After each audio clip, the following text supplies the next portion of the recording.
Sometime in the 1540s, the world stopped being flat. There was no announcement, no date that entered the history books, just a slow gravitational shift in what educated people were willing to believe. The same happened when the Earth was demoted from the center of the solar system, a revolution so profound that the church imprisoned the men who proved it.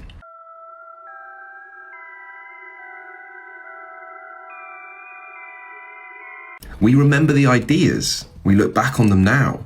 We have almost no memory, though, of the exact moment. May the 9th, 2026 could be very different. We might actually remember this date. Jeremy Corbell is not a fringe figure. He's an investigative filmmaker who's briefed Congress, brought whistleblowers into classified hearings, and spent years doing the kind of painstaking journalism that the mainstream press has been too embarrassed to touch.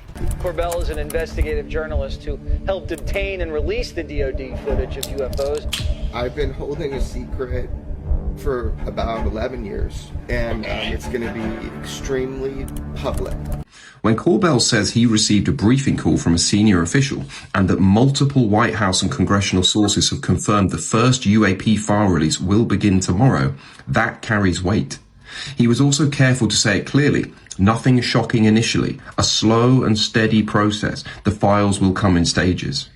And then there is the pastor story, which is stranger again. Multiple religious leaders are now claiming that US military intelligence officers privately briefed them in recent weeks, asking them to prepare their congregations for what's coming. Think about the architecture of that decision for a moment. If you were about to release information that might genuinely disturb people's sense of reality, who would you call? Not the journalists first, not the academics first. You'd call the people who already hold the existential framework of millions of ordinary families.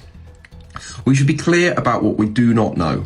We do not know what the files contain. We do not know whether this administration, which has already used the promise of big revelations, JFK, RFK, Epstein, and delivered very little, will they do anything different this time?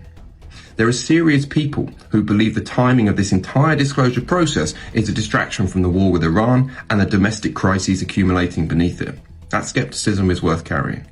But we should also be clear about what is at stake if even a fraction of the available testimony is true. The discovery that we're not alone in the cosmos would be the single most consequential fact in the history of human self-understanding. It would not diminish us.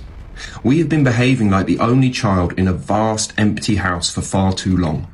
And the moment we discover we're not alone, every border we've ever killed for, every difference we've ever used to justify cruelty to one another will look exactly as small as it always was.